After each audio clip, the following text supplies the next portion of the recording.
Good morning বন্ধুরা, কেমন আছো তোমরা সবাই? তো আজকে আমরা চলে এসেছি বকখালি, একটা সাডেন প্ল্যান। তো এই মুহূর্তে বাজে সকাল 6:55। আমরা দুর্গাপুর থেকে রওনা দিয়েছি গতকাল সন্ধে 7টায়। তো এখানে পৌঁছালাম। অ্যাকচুয়ালি বকখালি এখন অব্দি ঢুকিনি, আমরা এখন ঢুকেছি হেনরি আইল্যান্ডে। তো এতক্ষণ যে ভিডিওসগুলো দেখলে সেটা ছিল রাস্তাটা হেনরি আইল্যান্ড যাওয়ার। এই মুহূর্তে আমরা হচ্ছে এখানের ভিজিটার যারা এসেছি হেনরি আইল্যান্ডে। ওইখানে আমাদের গাড়িটা পার্কিং করা আছে, দেখতে পাচ্ছ সামনেই।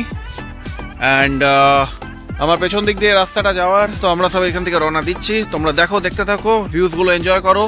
সকালে আর্লি মর্নিং সানরাইজটা নেওয়ার চেষ্টা করলাম, বাট আনফর্চুনেটলি ভিউজ এতটা ক্লিয়ার না থাকার জন্য পুরোটা আমরা ফোনে আসতে পারলাম না। বল হবে হবে হবে আজকে ফুল এনজয়মেন্ট। তো তোমরা সব দেখতে থাকো। অ্যান্ড অবশ্যই কিন্তু ভিডিও ভালো লেগে থাকলে কমেন্ট করবে, লাইক করবে, সাবস্ক্রাইব করবে অ্যান্ড শেয়ার করবে। তো চলো ভিউজগুলো দেখাই।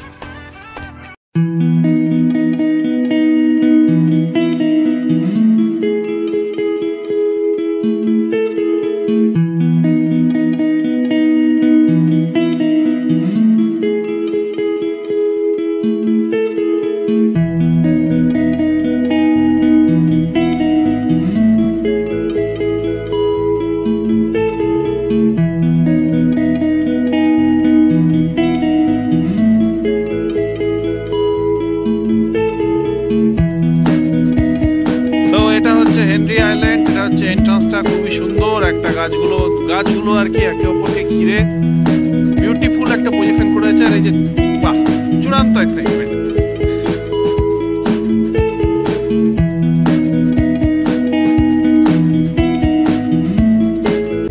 তোমরা যারা নির্জন, নিরিবিলি আর সুন্দর জায়গা দেখতে চাও, হেনরি আইল্যান্ড কিন্তু অবশ্যই এসো। এই জায়গাটার অপূর্ব একটা অনুভূতি। লোকজনের সংখ্যা খুবই কম, প্রায় নেই বললেই চলে। আর পুরোপুরি জায়গাটা কিন্তু ফাঁকা, জাস্ট সুন্দর একটা অপূর্ব বিচের ভিউ। তোমরা অবশ্যই কিন্তু জায়গাটা আসবে, জায়গাটা কিন্তু রেকমেন্ডেড রইল।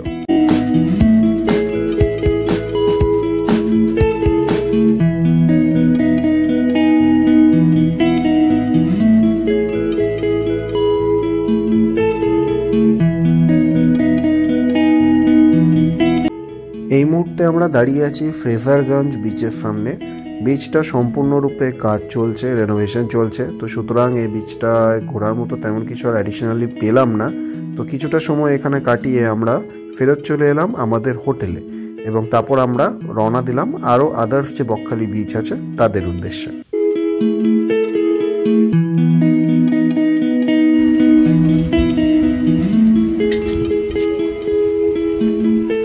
তো এই মুহূর্তে আমরা এখন আছি কার্গিল বিচে। হ্যাঁ ঠিক, এই বিচটা তোমরা গুগল ম্যাপে সার্চ করলেই পেয়ে যাবে। বকখালি মেন বিচ থেকে সামনেই আছে। এর আগে যে বিচটা দেখালাম এই সেম রাস্তাতেই পড়ে, মানে মনসা মন্দিরটা যেটা আছে তার থেকে যদি সোজা চলে যাও, যে বিচটা কাজ চলছে। আর মনসা মন্দিরের পাশ দিয়ে আরেকটা রাস্তা এখানে কানেক্ট হচ্ছে। বিচটা কিন্তু খুব সুন্দর, অপূর্ব সুন্দর দেখতে।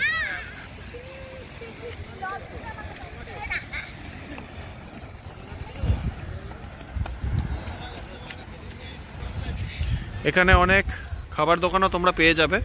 তবে একটা আপডেট দিয়ে রাখি, এখানে চারিপাশে কি মাছের গন্ধ কিন্তু প্রচুর। সমুদ্র পাড়ে এসে সেটা স্বাভাবিক। তো যাদের একটু শুটকি মাছের গন্ধে একটু প্রবলেম আছে, তো তাদের হয়তো একটু অসুবিধা হতে পারে। রেস্ট ভিউজ কিন্তু খুব সুন্দর। তো চলো দেখতে হবে তোমরা।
তো আমরা এলাম এখন বকখালির মেন বিচে। তো এটা হচ্ছে পার্কিং এরিয়া। আমাদের 4 হুইলার পার্কিং নিল 60 টাকা। এই 60 টাকাটা আজকের জন্য পুরোটাই ভ্যালিড। তো ওরা একটা স্লিপ দিয়ে দিচ্ছে, যেটা দেখালে আর কি যতবার আমরা এন্ট্রি এক্সিট করতে পারবো, কোনো অসুবিধা হবে না। তো এটা হচ্ছে বিচটা। ফার্স্ট টাইম এসেছি, আর আগে কোনদিন আসিনি। বকখালির মেন বিচটায় কিছুক্ষণ ঘুরে এবং আশেপাশের দোকানগুলি দেখে সরাসরি আমরা রওনা দিলাম হোটেলের উদ্দেশ্যে। বেলা অনেকটা গড়িয়ে যাওয়ার জন্য গরমটা প্রচণ্ড পরিমাণে লাগছিল। তো বেশি দেরি না করে আমরা জাস্ট জায়গাটা কিছুক্ষণ এক্সপ্লোর করলাম। বেশ ভালোই ভিড় রয়েছে এবং তারপর সরাসরি আমাদের হোটেলের উদ্দেশ্যে এলাম, হোটেল অমরাবতীতে। প্রচন্ড ঠান্ডা হয়।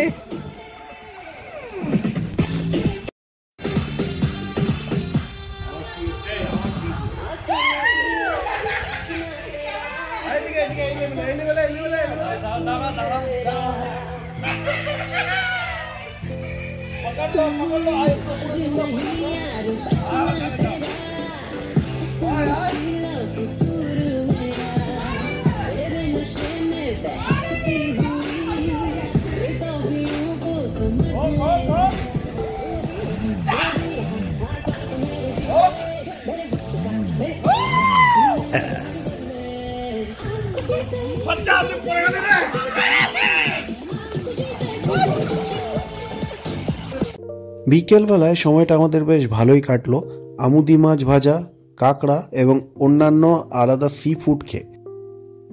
তোমরা কিন্তু এখানে ভ্যারাইটিস অফ সি ফুড পেয়ে যাবে এবং অবশ্যই খাবার দোকানে কোনো অসুবিধা হবে না। আর এই যে সন্ধ্যাবেলার এই সূর্যাস্ত, মানে একটা অপূর্ব দৃশ্য, না দেখলেই নয়।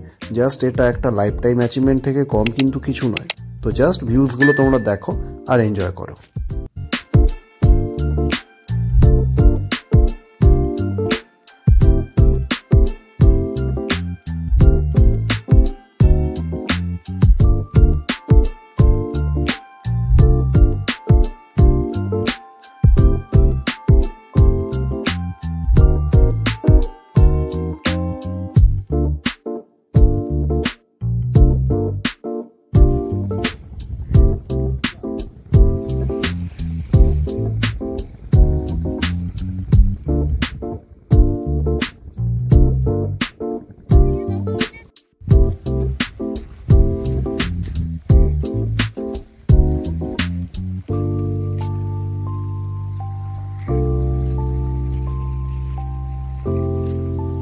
আমরা এই মুহূর্তে আছি লালগঞ্জ বিচে।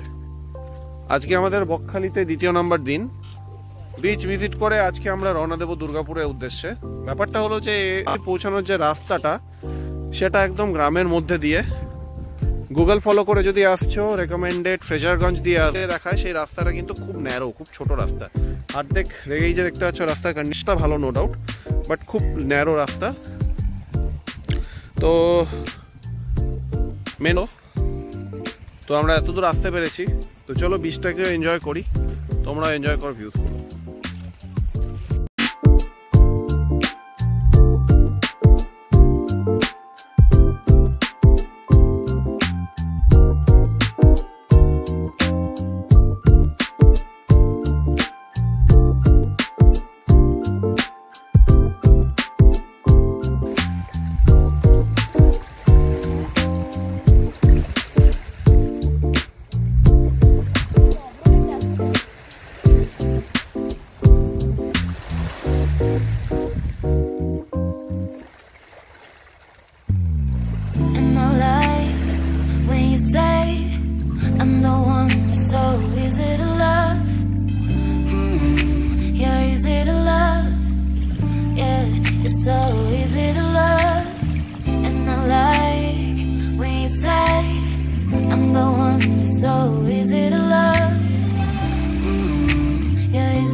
বকখালিতে আমরা যথেষ্ট একটা সুন্দর সময় কাটিয়ে আমরা এবার রওনা দিচ্ছি কলকাতার উদ্দেশ্যে। আমরা কলকাতা যাব, তারপর সেখান থেকে সোজা রওনা দেবো দুর্গাপুরে।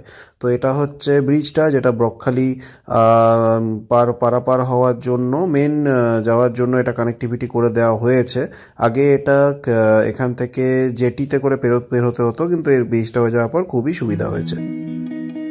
তো এই মুহূর্তে আমরা আছি শ্রী স্বামীনারায়ণ মন্দিরের সামনে, ডায়মন্ড হারবার। তো এই মন্দিরটা প্রথমবার আমি ভিজিট করতে এসেছি। খুব সুন্দর, প্রচণ্ড লোকের ভিড় আর অপূর্ব সাজানো, খুব ভালোভাবে মানে একদম কারুকার্য দিয়ে মন্দিরটা তৈরি। কিন্তু ব্যাপারটা হলো ভেতরে ভিডিও ক্যামেরা অ্যালাউ না থাকার জন্য ভেতরে কোনো রকম আমি ভেতরের ভিডিও করিনি, জাস্ট বাইরেরটা তোমাদেরকে দেখাচ্ছি। তোমরা কিন্তু অবশ্যই ঘুরতে এলে এই মন্দিরটা কিন্তু অবশ্যই দেখে যাও। ভালো কিন্তু একটা সাইট সিন বলা যেতেই পারে, মানে জাস্ট অপূর্ব অপূর্ব, দারুণ।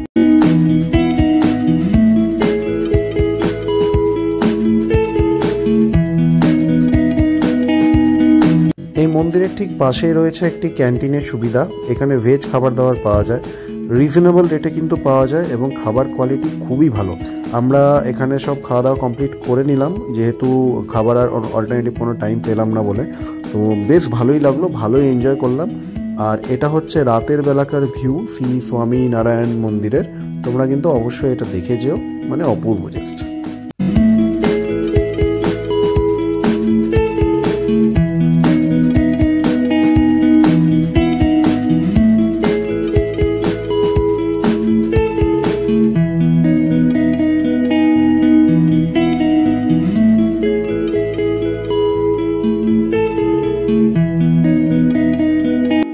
মন্দিরের পাশে একটি বড় পার্কিংয়ের সুবিধাও রয়েছে, তো কোনো রকম অসুবিধা হবে না। তো এখানে অবশ্যই পার্কিং করে ভিজিট করা যেতে পারে।